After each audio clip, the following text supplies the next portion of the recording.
ग्रंथराज श्रीमद् भगवद गीता यथारूप अध्याय 5 अध्याय का नाम है कर्मयोग, कृष्ण भावना भावित कर्म। श्लोक संख्या 25, पृष्ठ संख्या 198। तो मेरे पीछे बोलिए। लभन्ते ब्रह्म निर्वाण ऋषियाँ क्षीण कल्मषा छिन्न द्वैधा यतात्मानः सर्वभूत हिते रता। इस श्लोक को समझेंगे। हरि बोल। पानी दो, गर्म पानी देना, इलेक्ट्रोल डाल के। इस श्लोक में भगवान कह रहे हैं लभन्ते ब्रह्म निर्वाणम, तो वे ब्रह्म निर्वाण की प्राप्ति करते हैं। कौन?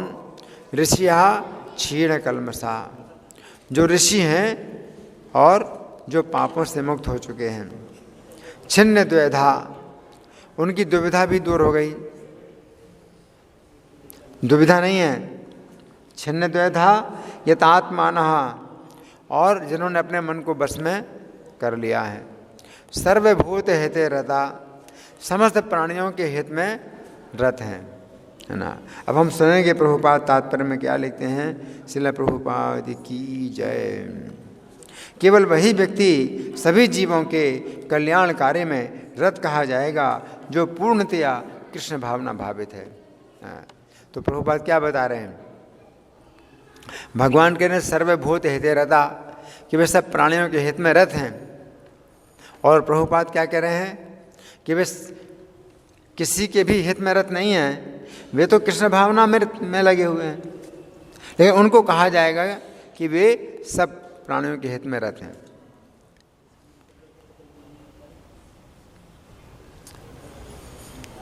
इसको समझना पड़ेगा। वे तो किसी का हित नहीं कर रहे हैं, वो तो कृष्ण भावना में लगे हैं, लेकिन उन्हीं को ही कहा जाएगा कि वे सब प्राणियों के हित में लगे हुए हैं।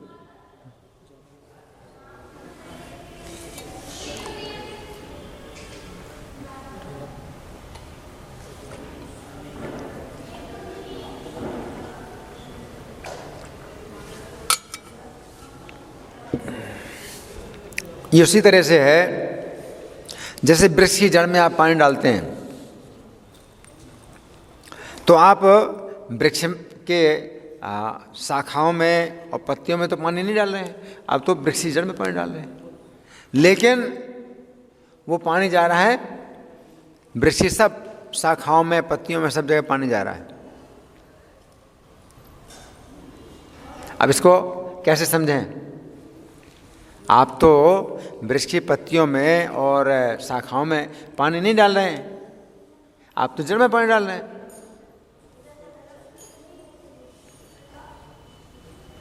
लेकिन क्या कहा जाएगा कि आप डाल रहे हैं वृक्ष की हर पत्ते में और शाखा में पानी आप डाल रहे हैं, कहा यही जाएगा, जबकि आप ऐसा नहीं कर रहे हैं कि नहीं?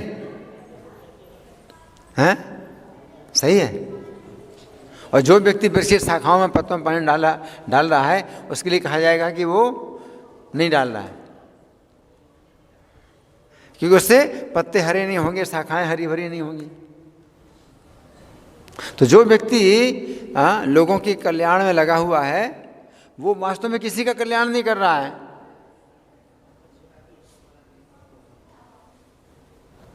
जो व्यक्ति देश की, समाज की सेवा में लगा हुआ है, वो ना देश की सेवा कर रहा है, ना समाज की सेवा कर रहा है, किसी की सेवा नहीं कर रहा है। और जो व्यक्ति कृष्ण भावनामृत में लगा हुआ है, वो देश की भी सेवा कर रहा है, समाज की भी सेवा कर रहा है, मानवता की भी सेवा कर रहा है, और पूरी सृष्टि की सेवा कर रहा है।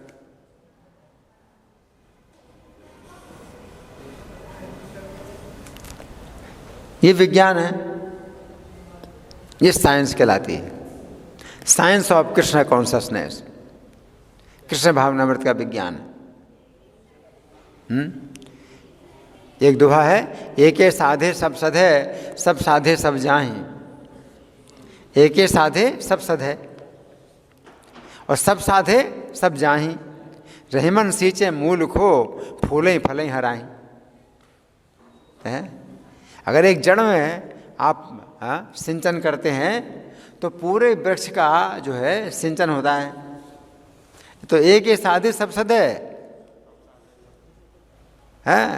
जड़ में अगर आप जल डालते हैं तो सब जगह जल जाता है, और सब साथे सब जाएं, और सब में जल डालोगे कहीं नहीं जाएगा, बर्बाद जाएगा। लेकिन जिसको अनुभव नहीं है तो वो क्या कहेगा कि अरे भैया पानी आप जड़ में डाल रहे हो, ये नीचे पानी बर्बाद कर रहे हो, पेड़ तो ऊपर है, कैसे हरा भरा होगा। जिसे अनुभव नहीं है वो ऐसे सोचता है, और वो कहेगा कि मैं तो भाई पूरे पेड़ में जो है पत्ती पत्ती में पानी डालूंगा, शाखा शाखा में पानी डालूंगा। तो जो अनुभवी है वो कहेगा तू बर्बाद कर रहा है पानी, तू पानी बर्बाद कर रहा है। मैं जड़ में पानी डाल रहा हूं तो वो पूरे पेड़ में जा रहा है पानी, और तू पूरे पेड़ में पानी डाल रहा है तो कहीं भी पानी नहीं जा रहा है ना। तो प्रभुपाद क्या लिख रहे हैं तात्पर्य में कि केवल वही व्यक्ति सभी जीवों के कल्याण कार्य में रत कहा जाएगा भाई, जबकि कर नहीं रहा है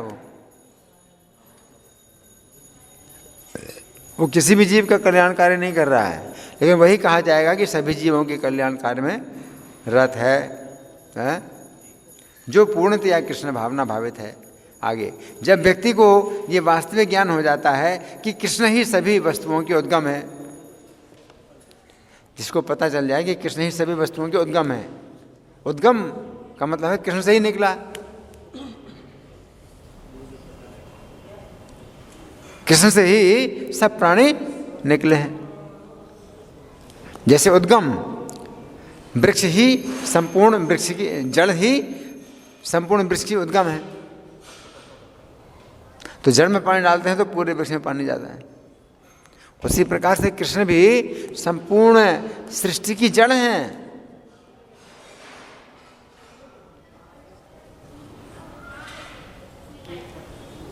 तो कृष्ण की सेवा करने से सबकी सेवा होती है।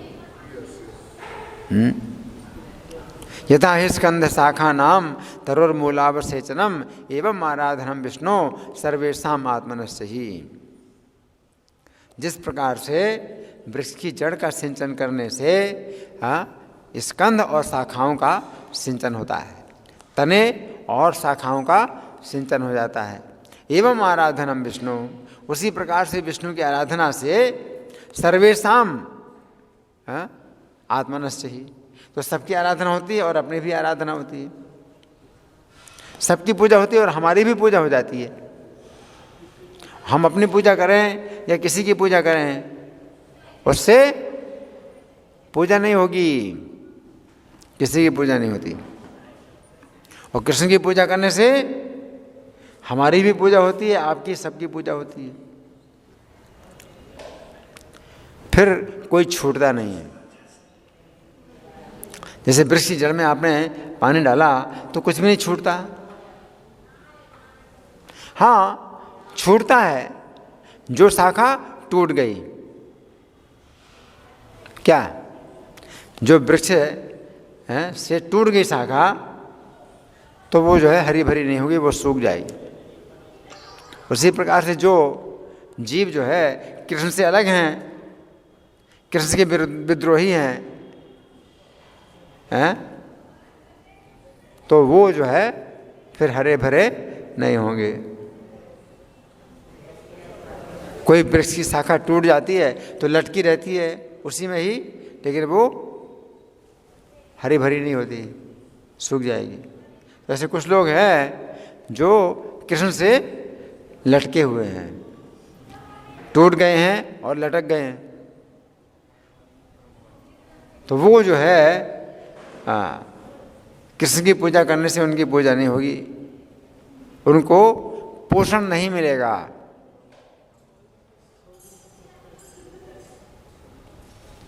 लेकिन जो कृष्ण से जुड़े हुए हैं, और कैसे जुड़े हुए हैं, जो कृष्ण से जुड़े हैं उनसे जुड़े हैं, और जो उनसे भी जुड़े हैं, जो उनसे जुड़े हैं तो उनको भी जो है पूरा पोषण मिलेगा।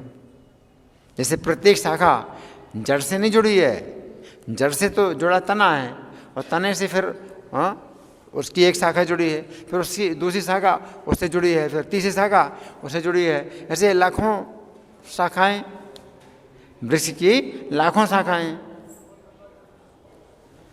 तो वो जड़ से नहीं जुड़ी हैं। लेकिन जो जड़ से जुड़ा है उससे जुड़ जाए, या उससे भी जुड़ जाएं, उसके बाद हजारों बार जो है आप पीछे जुड़े हुए हैं तो भी सब में पानी जाता है।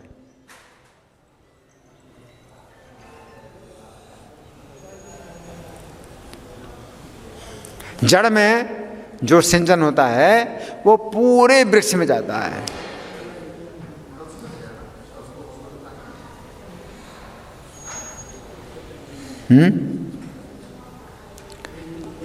आपने देखा है गर्मी के दिनों में कितनी गर्मी और खूब गर्म हवा चल रही है, और पेड़ जो है खड़ा है और उसमें जो है छाया बड़ी शीतल हो रही, पेड़ भी हरा भरा है, जबकि इतनी तेज गर्मी है, गर्म हवा चल रही है, लेकिन पेड़ हरा भरा है। क्यों? पूरा पेड़ हरा भरा है, पत्ते भी हरे भरे, वो जड़ से पानी ले रहे हैं।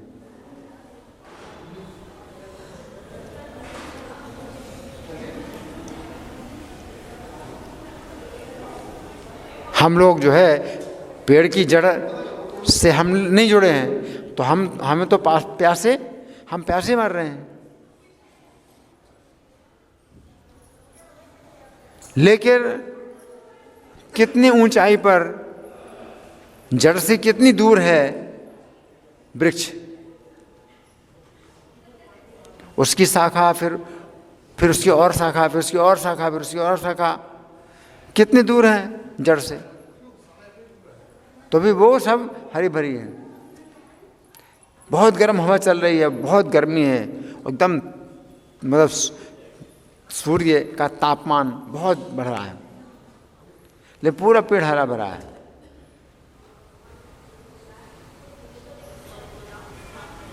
तो जड़ से भी जुड़ना आवश्यक नहीं है, उसी प्रकार से कृष्ण से भी सीधे जुड़ना आवश्यक नहीं है।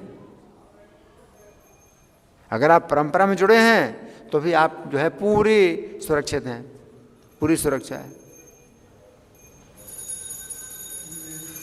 परंपरा में अगर जुड़े हैं, वो परंपरा कैसी हो? अटूट परंपरा, अटूट, कहीं से टूटी ना हो।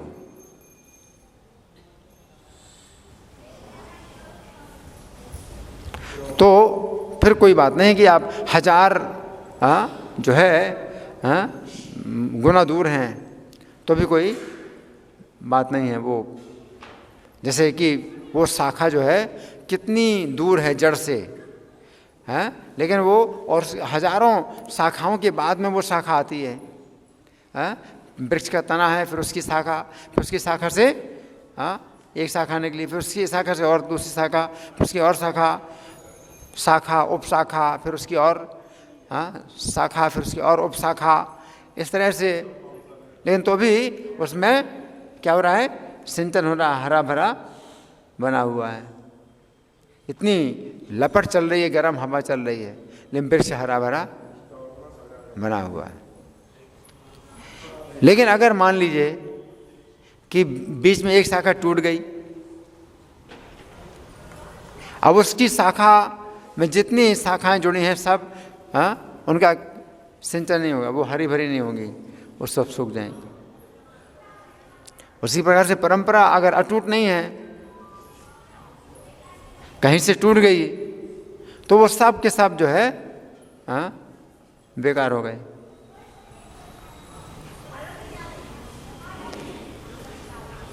अगर भगवान की जो शिष्य परंपरा है कहीं अगर टूट गई, किसी ने भगवान के संदेश को बदल दिया, कुछ अपनी बात जोड़ दी, तो उसके बाद जितने भी शिष्य की परंपरा है वो सब के सब क्या हो गए? बेकार हो गए। उनको सिंचन नहीं मिलेगा, उनको पोषण नहीं मिलेगा, सब बेकार हो गए।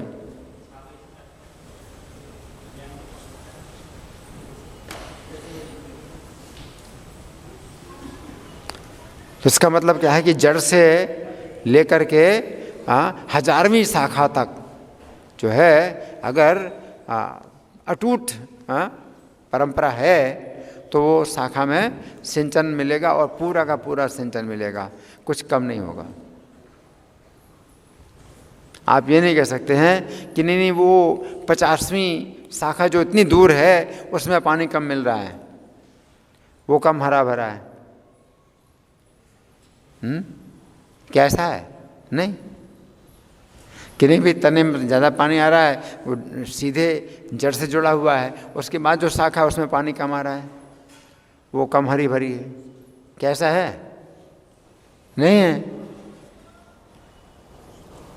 उसी प्रकार से हम भगवान के शिष्य परंपरा में मान लो 1000वीं शाखा में है। कृष्ण के शिष्य ब्रह्मा जी, फिर उनके शिष्य नारद जी, उनके शिष्य व्यास जी, उनके शिष्य मध्वाचार्य, ऐसे शिष्य के नीचे शिष्य और उनके नीचे शिष्य, और 1000 जो है बार नीचे हम अगर शिष्य हैं तो क्या कोई कमी रहेगी ज्ञान में? कोई कमी नहीं है, ज्ञान पूरा है अगर परंपरा अटूट है तो।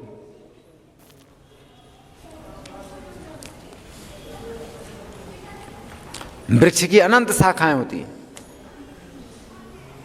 गिन नहीं सकते आप कितनी शाखाएं।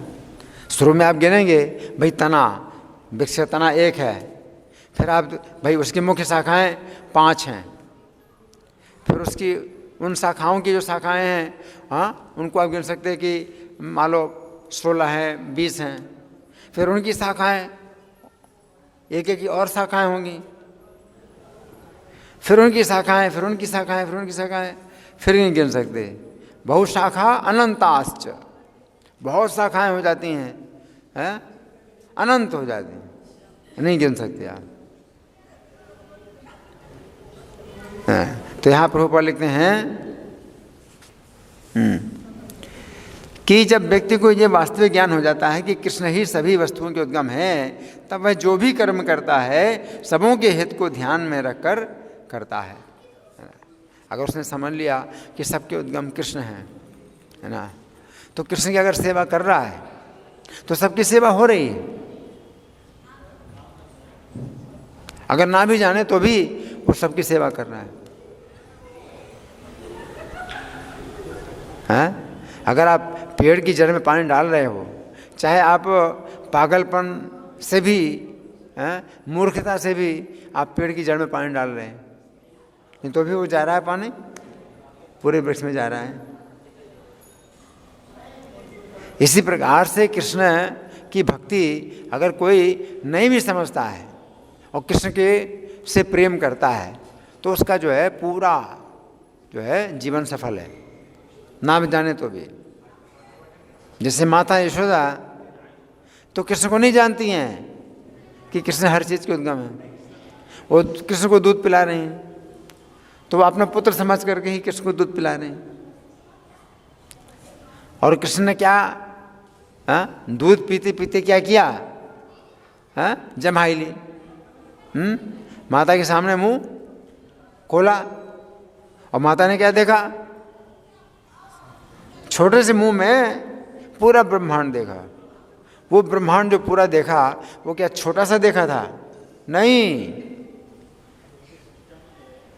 छोटे से मुख में माता यशोदा ने जो ब्रह्मांड देखा वो पूरे आकार का देखा। पूरा आकाश, पर्वत, नदियाँ, समुद्र, द्वीप, सब कुछ देखा। छोटा नहीं देखा, सब कुछ देखा। उसमें जब सोचा कि मैं देखूं कि मैं कहाँ हूँ तो अपने को भी देखा, माता यशोदा ने अपने को भी देखा।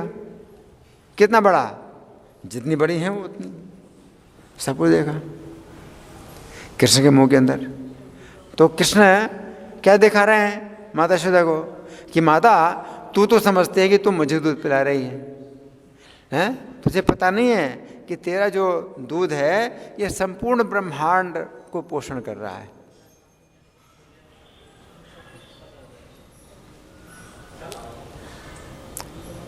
तो कृष्ण की सेवा कोई करे, जान करके या ना जान करके, वो जो है सुरक्षित है, उसका जीवन सफल है। ज्ञात्वा ज्ञात्वा तो यो वे माम यावान्यश्चास्मि तत्वतः भजन्ते अनन्य भावेन ते में भक्त तमामता। कोई जाने मुझे कि मैं कौन हूँ, कैसा हूँ, तत्व से, और ना भी जाने, तत्व से ना भी जाने, भजन्ते अनन्य भावेन, अनन्य भाव से भजन करते हैं, ते में भक्त तमामता, तो ये सबसे बड़े भक्त हैं, है ना। तो यहाँ प्रभुपाद लिखते हैं कि वो जानता है, अगर जब व्यक्ति को ये वास्तविक ज्ञान हो जाता है कि कृष्ण ही सभी वस्तुओं के उद्गम है, तब वह जो भी कर्म करता है सबों के हित को ध्यान में रखकर करता है। ये भी बात है, अगर जानता है तो जो है वो किसी का अहित नहीं करता। हाँ, इस तरह से भी है, दूसरी प्रकार से भी इसको समझना है। जैसे कि आप पेड़ की जड़ में पानी डाल रहे हैं, है ना, और पेड़ की शाखाओं को तोड़ रहे हैं, तो वो भी उल्टा काम हो गया ना। पेड़ की जड़ में पानी डाल रहे हैं तो आप सब शाखाओं को पोषण कर रहे हैं, लेकिन फिर शाखाओं को आप तोड़ें और हानि पहुंचाएं, तो वो भी जो है उल्टा काम हुआ। तो इसी प्रकार से कृष्ण की कोई सेवा करता है और उनके भक्तों से द्वेष करे या दूसरे प्राणियों से द्वेष करे, तो वो भी अच्छा नहीं है, वो भी अच्छा नहीं है ना। तो आगे प्रभुपाद लिखते हैं, परम भोक्ता, परम नियंता तथा परम सखा कृष्ण को भूल जाना मानवता के क्लेशों का कारण है। कृष्ण को भूल जाना, क्योंकि कृष्ण कौन है? तीन बातें समझना है कृष्ण के बारे में। सबसे पहले क्या है? परम भोक्ता कृष्ण है, दूसरा परम नियंता है, और तीसरा परम सखा। तीनों में परम, परम माने सर्वोच्च। भोक्ता में भी सर्वोच्च कृष्ण है, और नियंता भी कृष्ण सर्वोच्च हैं, और सखा भी कृष्ण सर्वोच्च हैं। सबसे बढ़िया, बेस्ट, हर चीज़ में कृष्ण ही बेस्ट है। तीनों काम में, भोगने में भी कृष्ण ही बेस्ट है। वे ही भोग सकते हैं, हम लोग नहीं भोगते।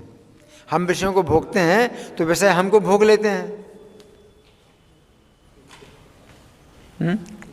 हम सोचते हैं कि मैं विषयों को भोग रहा हूँ, लेकिन विषय मुझे ही भोग लेते हैं, तो हम भोग नहीं सकते, हम ही भोग जाते हैं। लेकिन कृष्ण भोगते हैं। तो सबसे श्रेष्ठ जो है कृष्ण ही है, भोक्ता, भोगने वाले, और नियंता भी कृष्ण ही है, नियंत्रण भी कृष्ण करते हैं हर चीज़ में, उनका हर चीज़ में नियंत्रण है। और हम अगर नियंत्रण करें तो हम ही नियंत्रित हो जाते हैं उनके द्वारा। कोई सोचता है कि मैं अपनी पत्नी पर नियंत्रण कर रहा हूँ, अपने बच्चों पर नियंत्रण कर रहा हूँ, लेकिन जब देखा कि गहराई से तो वही नियंत्रण हो रहा है, वही नियंत्रित हो रहा है पत्नी के द्वारा, बच्चों के द्वारा। वो उसके नियंत्रण में पत्नी और बच्चे नहीं हैं, बल्कि वो खुद पत्नी और बच्चों के नियंत्रण में है। तो नियंता भी जो है हम नहीं बन सकते, न तो भोक्ता बन सकते हैं, न नियंता बन सकते हैं। लेकिन कृष्ण भोक्ता भी और नियंता भी, परफेक्ट। उसी प्रकार से कृष्ण सबके परम सखा भी हैं, मित्र भी हैं सबके। तो कृष्ण है मित्र। अगर हम किसी के मित्र बनना भी चाहते हैं तो नहीं बन पाते।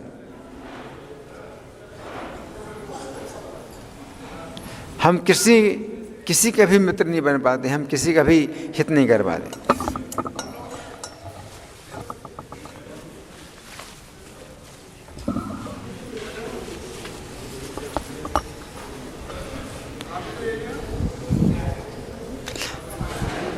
हम सोचते हैं कि किसी का हम हित करें, और करते क्या है? अहित करते हैं, उल्टा करते, हित होता ही नहीं।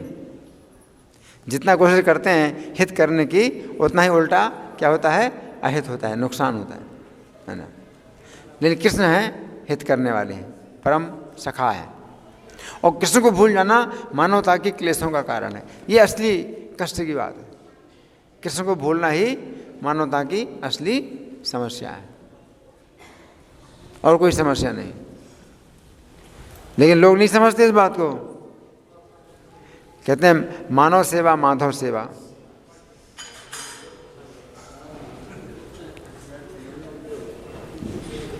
मानव की आप सेवा कर ही नहीं सकते। माधव की सेवा करने से मानव की सेवा होती है, सबकी सेवा होती है। क्लेश, अगर आप मानवता में, मानव में, मनुष्यों में अगर आप कृष्ण के नाम का प्रचार करते हैं तो मनुष्यों के क्लेश दूर होंगे। और कृष्ण के नाम को भूल करके आप मानव सेवा करते हैं, कुछ भी नहीं होती मानव सेवा, सब कुछ उल्टा होता है। आगे प्रभुपाद लिखते हैं, अतः समग्र मानवता के लिए कार्य करना सबसे बड़ा कल्याण कार्य है। कोई भी मनुष्य ऐसे श्रेष्ठ कार्य में तब तक नहीं लग पाता जब तक वो स्वयं मुक्त ना हो। कृष्ण भावना भावित मनुष्य के हृदय में कृष्ण की सर्वोच्चता पर बिल्कुल संदेह नहीं रहता। वो इसीलिए संदेह नहीं करता क्योंकि वो समस्त पापों से रहित होता है। ऐसा है यह दैवी प्रेम। क्षीण कल्मषा, यहाँ पर भगवान बोलते हैं क्षीण कल्मषा। तो पापों से अगर मुक्त हो जाए तो फिर संदेह नहीं रहता। पापों के कारण ही संदेह होता है, पापों के कारण ही संदेह होता है कि कृष्ण क्यों परम भोक्ता है, हम क्यों नहीं हैं। कृष्ण ही परम नियंता क्यों है, हम क्यों नहीं हैं। कृष्ण ही सबके मित्र क्यों हैं, हम क्यों नहीं हैं। हम क्या कम हैं। तो ये सब विचार आते हैं क्यों, पापों के कारण। और पापों से अगर मुक्त हो जाए तो ये विचार नहीं आएंगे। फिर हमेशा यही विचार आएंगे कि मैं किसी का भी भला नहीं कर सकता, कृष्ण ही केवल भला करने वाले हैं, है ना। आगे प्रभुपाद लिखते हैं, जो व्यक्ति मानव समाज का भौतिक कल्याण करने में ही व्यस्त रहता है वो वास्तव में किसी की भी सहायता नहीं कर सकता। भौतिक कल्याण का मतलब क्या है, जैसे रोड बनवा रहे हैं, फ्लाईओवर बनवा रहे हैं, तो होता क्या है, आप जितने रोड बनवा रहे हैं उतनी रोड की कमी पड़ रही है, ये गाड़ियों की संख्या और बढ़ती जा रही है। तो ट्रैफिक जाम, और फ्लाईओवर बनवा दी, और फ्लाईओवर बना दी, उसके ऊपर और फ्लाईओवर बना दिए, फिर भी ट्रैफिक जाम, वो सब कम पड़ रहा है, कुछ भी सेवा नहीं होती। तो इसको कहते हैं भौतिक कल्याण। भौतिक कल्याण करने में व्यस्त रहता है, वो वास्तव में किसी की भी सहायता नहीं कर सकता। जैसे गांधी जी थे तो पूरे देश का कल्याण करना चाहते, लेकिन किस प्रकार का, भौतिक कल्याण, कि हर व्यक्ति को जो है कुर्ता होना चाहिए, तब मैं कुर्ता पहनूंगा, नहीं तो कुर्ता नहीं पहनेंगे। तो गांधी जी का नियम था कुर्ता नहीं पहनते थे। क्यों? किसी बच्चे ने कहा कि गांधी जी आप कुर्ता क्यों नहीं पहनते?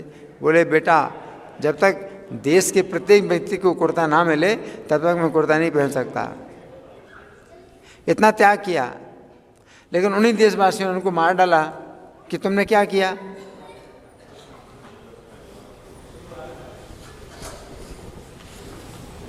उन्हीं देशवासियों ने उनको मतलब मार डाला, अपने दुश्मन मान करके कि ये जो है हमारे बहुत बड़े दुश्मन हैं,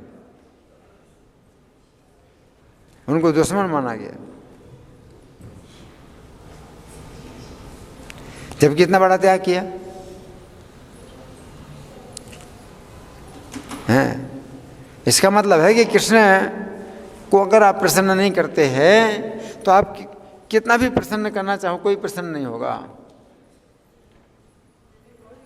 माया की सेवा में जो है कोई प्रसन्न नहीं होता है ना। आगे प्रभुपाद लिखते हैं, शरीर तथा मन की क्षणिक खुशी संतोषजनक नहीं होती। शरीर की खुशी और मन की खुशी, थोड़े समय के लिए आपने किसी के शरीर को या मन को खुश कर दिया, शरीर को खुश कर दिया, मान लो भोजन कराया तो शरीर संतुष्ट हो गया, फिर से दिक्कत होगी, फिर से दिक्कत होगी, उसको फिर से भूख लगेगी, तो क्या कर सकते आप नहीं कर सकते कुछ भी। और मन को खुश कर दिया, किसी के मन को खुश कर दिया आपने, कोई मधुर वचन बोल करके उसका मन प्रसन्न कर दिया, लेकिन आगे चल करके फिर उसको शिकायत होगी आपसे कि आपका व्यवहार ठीक नहीं है। आप किसी के मन को बहुत खुश करते मीठी मीठी बातों से, लेकिन फिर वो शिकायत क्या करेगा कि व्यवहार सही नहीं है, तो आप किसी की सेवा नहीं कर सकते। तो यहाँ प्रभुपाद लिखते हैं, जीवन संघर्ष में कठिनाइयों का वास्तविक कारण मनुष्य द्वारा परमेश्वर से अपने संबंध की विस्मृति में ढूंढा जा सकता है। तो कठिनाइयों का वास्तविक कारण क्या है? कृष्ण से संबंध को हम भूले हैं, हमने कृष्ण को भुलाया है, यही असली कारण है, और कोई कारण नहीं है। आगे प्रभुपाद लिखते हैं, जब मनुष्य कृष्ण के साथ अपने संबंध के प्रति पूर्णतया सचेत रहता है तो वह वास्तव में मुक्त आत्मा होता है, भले ही वह भौतिक शरीर के जाल में फंसा हो। तो भौतिक शरीर के जाल में हम फंसे हैं, और भौतिक शरीर के कारण हमें कष्ट भी मिल रहा है।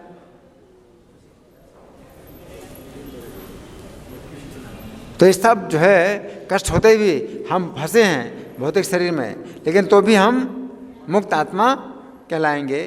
क्यों? क्योंकि कृष्ण के साथ अपने संबंध के प्रति पूर्ण सचेष्ट हैं। अगर हमारी पूरी चेष्टा यह रहती है कि कृष्ण को कैसे प्रसन्न किया जाए, तो वास्तव में मुक्त आत्मा है, तो मुक्त आत्मा है। यह यस्य हरिर्दास से कर्मणा मनसा गिरा निखला स्वपि अवस्थासु जीवन मुक्त स उच्यते।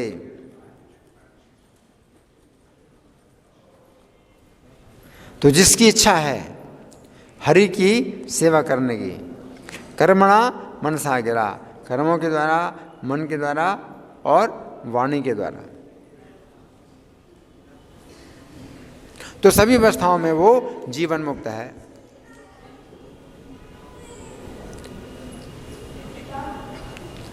तो यहाँ प्रभुपाद का तात्पर्य समाप्त हो गया है। अब आप लोगों की ओर से कोई प्रश्न है या कोई चर्चा? अब हो गया। आप लोगों की ओर से कोई प्रश्न या चर्चा, या मैं प्रश्न करूँ? मैं प्रश्न करूँ? ठीक है, मैं प्रश्न कर रहा हूँ। तो यहाँ पर जो भगवान कह रहे हैं सर्वभूत हिते रता, सब प्राणियों के हित में रत हैं। तो भगवान तो कह रहे हैं कि सभी प्राणियों के हित में लगे हैं वे, लेकिन प्रभुपाद क्या कह रहे हैं? वे किसी की भी हित में नहीं लगे हैं, वे तो केवल कृष्ण के सेवा में लगे हैं। तो अब इसको कैसे कहें? भगवान फिर उनको ऐसा क्यों कह रहे हैं कि वे सब प्राणियों के हित में लगे हैं? कौन बताएगा? भगवान कह रहे हैं वे सब प्राणियों के हित में लगे हैं, और प्रभुपाद कह रहे हैं कि वे कृष्ण भावनामृत में क्या लिखा है?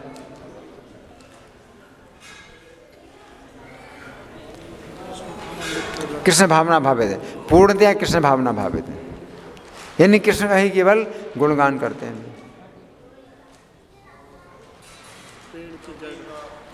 प्रत्येक जीव का वास्तविक कल्याण करता है, क्योंकि प्रत्येक जीव श्री कृष्ण से बहिर्मुख है तो संसार में कष्ट पा रहा है।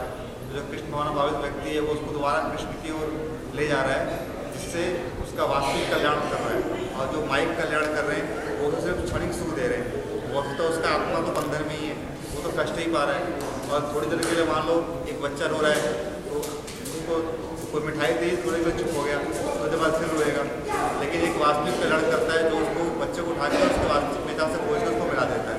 देखने में वो मिठाई देने वाला भी कल्याण ही कर रहा है, लेकिन वास्तव में वो कल्याण करता भी है। तो सर्वभूत हित रहता है, तो वे सब प्राणियों के हित में रहते हैं। हाँ, कृष्ण को जो है अगर प्रसन्न करते हैं तो सभी प्रसन्न हैं। सर्वभूत हित रहता है। लेकिन दूसरी तरह से भी हमें सावधान रहना चाहिए कि किसी प्राणी के साथ द्वेष ना करें। तो इसलिए तत्व से जानना इसलिए बहुत सहायक है, कृष्ण को तत्व से जानना बहुत सहायक है। जैसे ब्रजवासी कृष्ण को तत्व से नहीं जानते और कृष्ण की ही सेवा में लगे हैं, तो वो भी अपने आप में पूर्ण है। लेकिन अगर कोई व्यक्ति कृष्ण को तत्व से नहीं जानता है और कृष्ण की सेवा में लगा है, लेकिन दूसरे प्राणियों से द्वेष करता है, तो वो भी गलत है, वो भी गलत है। और जो कृष्ण को तत्व से जानता है और वो दूसरों पर द्वेष करता है, तो जो कृष्ण को तत्व से जानता है तो वो जानता है कि सब कृष्ण के ही विस्तार हैं, जितने भी जीव हैं वो कृष्ण के ही विस्तार, कृष्ण के संतान हैं। तो मैं कैसे कृष्ण से प्रेम करूं और उनसे नफरत करूंगा? तो मैं कैसे किसी से नफरत कर सकता हूं? वो नफरत अगर करता है तो केवल अज्ञान से नफरत करता है। जिनके अंदर अज्ञान है तो उनसे वो उनके अज्ञान से नफरत करता है। प्रभुपाद निंदा करते थे तो लोगों के अज्ञान की ही निंदा करते थे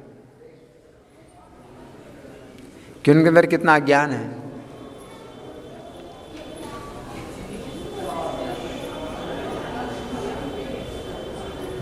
और क्षीण कल्मषा, जो भगवान का क्षीण कल्मषा, क्षीण कल्मषा छिन्न द्विधा। अगर कल्मष क्षीण है तो दुविधा भी क्षीण है, यानी संदेह नहीं। तो दुविधा क्यों आती है? जब हमारे पाप मिटते नहीं। जब हम अपने पापों को मिटा दें तो हमारी दुविधा भी नहीं रहेगी। एकला ईश्वर कृष्ण आर सबृत्य, कोई दो राह नहीं है कि एकमात्र कृष्ण है स्वामी और सब सेवक हैं, तो कोई द्विधा नहीं, दुविधा नहीं है।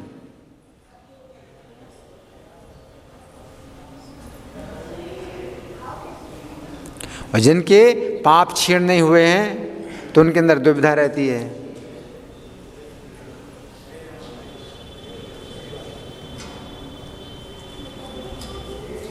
तो पापों के कारण संदेह होता है, दुविधा होती है।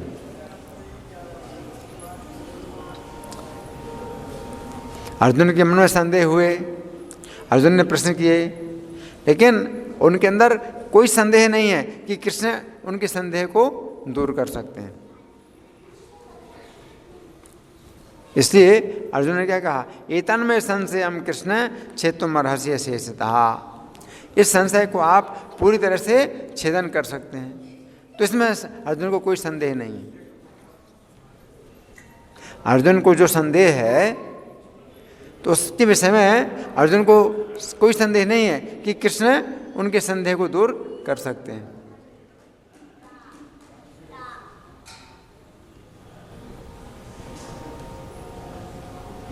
और अर्जुन कह रहे हैं तुदन्य संशय से छेदता न है पद्धति, आपके अलावा और कोई संशय को छेदन नहीं कर सकता।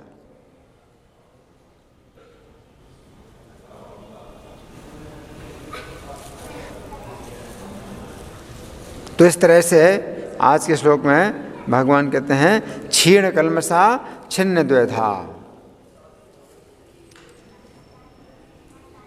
अगर आपके मन में दुविधा बनी हुई है और संदेह बना हुआ है कि कृष्ण शायद रक्षा कर पाएंगे या नहीं कर पाएंगे, तो इसका मतलब है कि आपके अंदर बहुत अभी पाप चढ़ा हुआ है।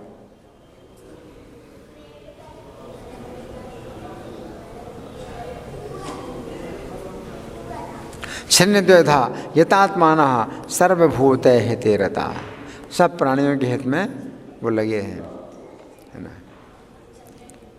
एक रास्ता है जो कि सब प्राणियों के हित में लगना, एक रास्ता वो भी है, लेकिन वो बहुत कठिन है, वो बहुत कठिन है, क्योंकि सब लोग खुश हो नहीं सकते और सबको आप खुश कर नहीं सकते।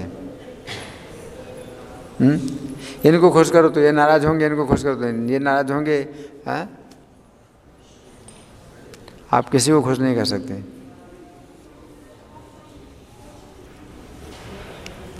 लेकिन जो भक्त होता है वो सबको प्रसन्न करता है।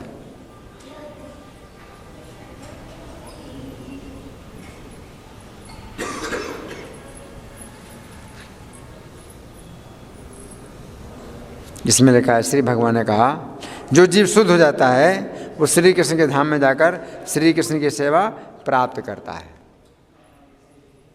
ब्रह्म निर्वाण का अर्थ है श्री कृष्ण की सेवा प्राप्त करना, जो कहा लभन्ते ब्रह्म निर्वाणम, कि ब्रह्म निर्वाण प्राप्त करते हैं, तो इसका मतलब श्री कृष्ण के चरणों की सेवा प्राप्त करना, ब्रह्म निर्वाण।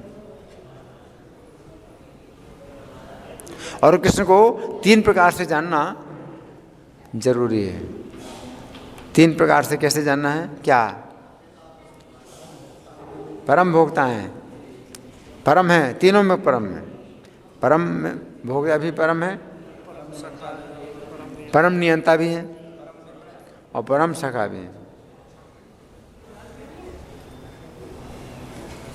और कृष्ण को ना जाने अगर इस प्रकार से, तो हमें क्लेश प्राप्त होंगे। तभी क्लेश प्राप्त होते हैं जब हम कृष्ण को इस प्रकार नहीं जानते हैं।